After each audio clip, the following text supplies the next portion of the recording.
Hey guys, today I'll show you how you can download and install Forza Horizon 6 game on your PC. So first head over to the Steam website and just create the Steam account.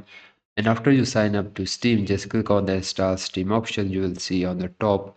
And just click on the install Steam and download the setup of Steam and install it on your PC.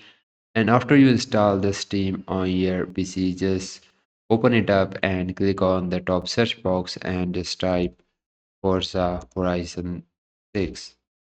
You will find this game on the top set results, so just open up this game. Now just scroll down and you will find the option of add to cart. You can also buy other version if you want to. Just click on this add to cart option, then just click on this option of view my cart. Now guys, just go ahead and click on the continue to payment and pay the amount for this game. After you pay the amount for this game, you will find this game in your Steam library. So just go to the library of Steam, just find this game and simply click on install.